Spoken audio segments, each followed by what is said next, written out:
Patriots Nation, there's a lot happening around this team right now, and the outside noise is getting louder by the day, especially when the conversation turns to the injury report. A lot of people are acting like everything is spiraling out of control, like the building is on fire, and panic should be the default reaction.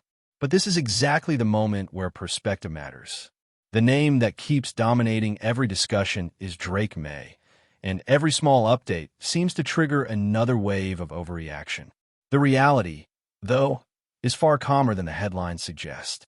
All indications point to him being available, functional, and ready to do his job.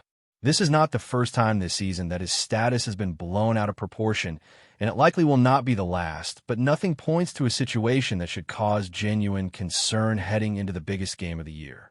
When you zoom out and look at the roster as a whole, the conversation becomes more nuanced. At this stage of the season, the idea that everyone will be 100% healthy is simply unrealistic. That is not how professional football works, especially after such a long and physically demanding year. What matters is who can be on the field, who can execute their role, and who is willing to push through discomfort when everything is on the line. The preparation for a game of this magnitude goes far beyond what fans typically see. It is not just practice reps and walkthroughs, but constant recovery work, treatment, and careful management of bodies that have been taking punishment week after week. The expectation inside the building is not perfection, but readiness, and there is confidence that the key contributors will be in position to help when it counts most. One of the more interesting storylines right now revolves around the defensive rotation, particularly along the interior. Decisions like these rarely get the spotlight, but they can have a real impact on how a game unfolds. The debate about which player earns that final rotational spot is not as simple as looking at raw statistics. Context matters. Usage matters. Role matters. One player might have accumulated numbers over a longer stretch, while another has made timely plays and limited opportunities. Coaches are not just asking who has the better stat line, but who fits the specific game plan, who complements the rest of the unit, and who can be trusted in high-leverage moments. That is the kind of decision that gets made behind closed doors, often based on details that never show up on a box score. This is where experience and projection come into play. A player who showed consistent production earlier in the season before an injury might bring a certain level of reliability, while another who has flashed recently might offer a different kind of upside. The coaching staff has to weigh whether they want steadiness or momentum, familiarity, or recent impact. It is entirely possible that either option could make sense depending on how they envision the flow of the game. What is clear is that this choice is being made with a very specific vision in mind, not out of desperation, but out of strategy. Shifting the focus to the offensive side of the conversation, there's also been plenty of discussion around Clint Kubiak and the attention he's been drawing across the league. Success inevitably leads to interest, and when an offense performs at a high level, people start knocking on the door. That is just the reality of the league. What makes this situation intriguing is the timing. Balancing the responsibility of preparing for the most important game of the season while also navigating potential future opportunities is not easy. Even for the most focused professionals, that kind of split attention can be challenging. It does not mean anyone is questioning commitment or effort, but it does add an extra layer to an already demanding week. From the Patriots' perspective, this is simply another variable to consider. Preparation at this level is about finding every possible edge, even if that edge is psychological or situational. Understanding what the opposing staff is dealing with, what pressures they are under, and how that might subtly influence decisions is part of the chess match. It does not guarantee anything, but it is something that gets filed away and accounted for as the plan comes together. There are also personnel factors on offense that cannot be ignored. Missing a key contributor changes how an attack operates, especially against a defense that thrives on discipline and disguise. The Patriots have shown throughout the postseason that they are capable of making life difficult for quarterbacks by mixing coverages, timing pressure, and forcing hesitation. They do not rely on one single look or one single concept. Instead, they build confusion, making opposing quarterbacks second-guess what they're seeing just long enough for pressure to arrive. That approach has paid off before, and there is no reason to think it will suddenly change now. This naturally leads into the ongoing conversation about Sam Darnold. There's been a lot of talk painting him as unstoppable, as if there is no blueprint to slow him down. That narrative ignores a significant amount of film. When you look back at games where he faced disciplined defenses that were able to generate pressure without completely selling out, patterns begin to emerge. Under duress, decision-making becomes rushed, reads speed up, and mistakes follow. That is not unique to him, but it is relevant. Defensive staffs around the league study these tendencies relentlessly, searching for moments where structure breaks down. The Patriots, in particular, are known for their willingness to borrow ideas from opponents who have found success. If a certain pressure package caused problems earlier in the season, you can be sure it has been dissected frame by frame. The goal is not to copy it outright, but to adapt it, layer it, and disguise it so that it looks familiar just long enough to be dangerous. That is where confusion is born, and that is often where turnovers happen.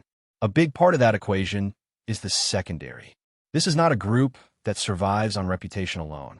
They have been tested, especially in the postseason, and they have responded by playing with confidence and physicality. When pressure up front forces quick decisions, tight coverage on the back and magnifies every mistake. Throws that might normally be safe suddenly become risky. Windows close faster. Timing gets disrupted. Over the course of a game, that cumulative stress can wear on any quarterback, no matter how well they have been playing.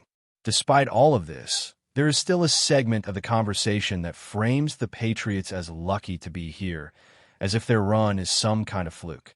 That idea ignores the consistency with which they have executed in critical moments. You do not navigate a postseason by accident. You earn it through preparation, adaptability, and the ability to capitalize when opportunities present themselves.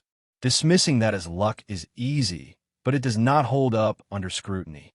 Another topic that has sparked debate is the usage of Trayvon Henderson. Criticism has come quickly and loudly, often boiled down to a handful of plays pulled from film and used to paint a broad narrative. That kind of analysis rarely tells the full story. Running back play is deeply dependent on context, particularly blocking and defensive alignment. There are situations where there simply is no lane, no matter how talented the runner is. Expecting every carry to turn into a positive play ignores the reality of what defenses can do, especially elite defensive fronts. Henderson brings a different profile to the offense, one built on explosiveness and speed. That does not always translate to consistent yardage in tight spaces, but it does change how a defense has to play. One crease, one missed assignment, and the entire dynamic shifts. Comparing him directly to a more north-south runner misses the point. They serve different purposes within the same system. The fact that one style has been more prominent recently does not erase the value of the other, especially in a game where a single play can alter momentum instantly. There is a tendency among fans and analysts alike to search for simple answers, to label one option as right and the other as wrong. Football, especially at this level, is rarely that clean. Decisions are made based on matchups, tendencies, and flow, not on isolated clips. Henderson has the kind of skill set that demands attention, and even if his opportunities have been limited, his presence alone influences defensive behavior. That matters more than it often gets credit for. As the week continues and preparation intensifies, these discussions will only grow louder. Every angle will be debated, every choice scrutinized. That is part of what makes this moment what it is. The Patriots are not walking into this game blind or unprepared. They are aware of the narratives, the matchups, and the challenges ahead, and they have shown time and again that they are comfortable operating in that space, where pressure is high and expectations are higher. As the focus tightens and the game plan becomes more refined, the conversation inside and outside the fan base continues to circle around how this Patriots team handles pressure moments. What stands out most is not just talent, but the collective understanding of situational football. This group has consistently shown that they are comfortable playing games that swing on a handful of snaps, where patience matters just as much as aggression. That mindset does not develop overnight. It is built through repetition, through games where mistakes are corrected quickly and lessons actually stick. That experience becomes invaluable when everything slows down and every decision feels heavier. One of the underappreciated elements of this matchup is how intentional the Patriots are with tempo. They are not a team that needs chaos to survive. They are willing to grind out drives, flip field position, and force opponents to play longer possessions than they want. That approach wears on defenses and tests discipline. It also reduces the margin for error on the other side of the ball, because one missed tackle or one blown assignment suddenly has a much larger impact. This style might not always be flashy, but it is effective, especially in games where nerves can get involved early. Defensively, the communication has been a defining strength. You can see it pre-snap, with players pointing things out, adjusting alignments, and clearly anticipating motion. That kind of cohesion does not just happen. It comes from hours of film study and trust in the system. When a defense operates like that, it becomes difficult to catch them off guard. Even when an offense tries to disguise intentions, the Patriots have shown an ability to stay sound, pass off responsibilities, and limit explosive plays. That forces opponents into longer drives, which increases the chances of mistakes showing up over time. Another layer to this is how the Patriots disguise their own intentions. They rarely give the same look twice in the same situation. Pressure might come from different angles, coverage shells rotate late, and responsibilities shift just enough to create hesitation. Quarterbacks thrive on rhythm and clarity, and when those things are taken away, even the most confident passers can start to second guess. That hesitation does not always show up immediately, but over the course of a game it accumulates, influencing decisions and timing in subtle ways. On offense, adaptability has been just as important. This is not a unit locked into one identity. They have shown the ability to pivot based on what the defense gives them.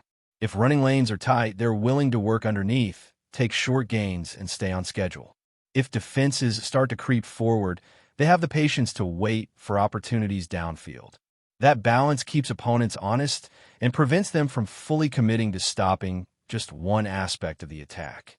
The quarterback position naturally draws most of the attention, but what often gets overlooked is how much responsibility falls on the supporting cast.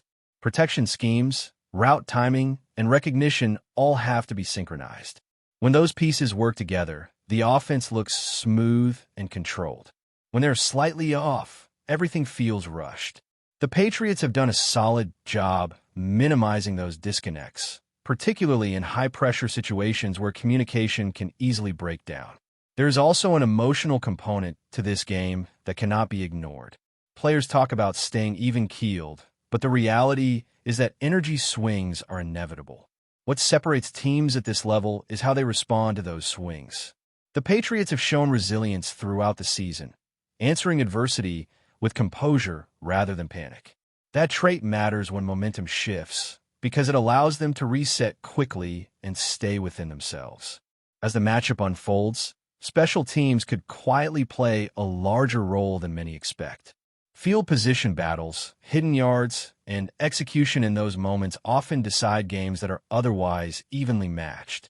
The Patriots historically place a strong emphasis on this phase, treating it as a weapon rather than an afterthought. Clean execution here can change how aggressive or conservative both teams feel comfortable being on offense. Before we continue, don't forget to subscribe and leave a like. Your support helps us bring you the latest updates on the New England Patriots. And of course, drop your thoughts in the comments. We love hearing from Patriots fans. Whispers from the NFL universe are growing louder, and all eyes are turning to one name, Drake Maye. The young quarterback, whose potential has caught the attention of scouts and fans alike, may be at the center of a blockbuster shakeup that could rattle the league. Sources close to the situation suggest that Maye himself has delivered what insiders are calling an ultimatum to New England. If a certain player arrives in town, he's ready to walk. The details remain murky, but the implications are clear. This is not just idle chatter. The speculation revolves around a high-profile acquisition that the Patriots have reportedly been considering. Names are being thrown around in private discussions, and while no official confirmation exists, The mere possibility seems to have prompted May's stark warning. Analysts are already dissecting what this could mean for New England's future. Could the team risk losing a rising star for the sake of one big signing? Or is this just a negotiation tactic designed to leverage his value? Either way, the quarterback's confidence in his own importance is impossible to ignore. Fans on social media are buzzing, dissecting every snippet of information. Some argue that May's ultimatum signals a clash of egos, while others suggest it might be a strategic move to ensure he remains the centerpiece of New England's plans. The Patriots, known for their meticulous approach to roster construction, now face a tricky balancing act, satisfying a top young talent while still exploring the potential game-changer that May's warning references. League insiders emphasize that situations like this often evolve rapidly. What seems like a crisis one day can turn into a masterstroke of team management the next. May's willingness to stake his future on such a declaration shows both boldness and conviction. But it also raises questions about locker room dynamics, team culture, and how far a franchise is willing to go to keep its stars happy. As rumors swirl and speculation runs wild, one thing is certain. If Drake Maye is serious, New England could be on the verge of one of the most talked-about personnel stories of the season. The fallout from this ultimatum could reshape the team's trajectory and set the stage for dramatic headlines in the months ahead. That's it for today's update. If you enjoyed the video and want to keep receiving fresh and exclusive Patriots news, make sure to subscribe and hit like. We always appreciate hearing your opinions in the comments. See you in the next one, Patriots Nation.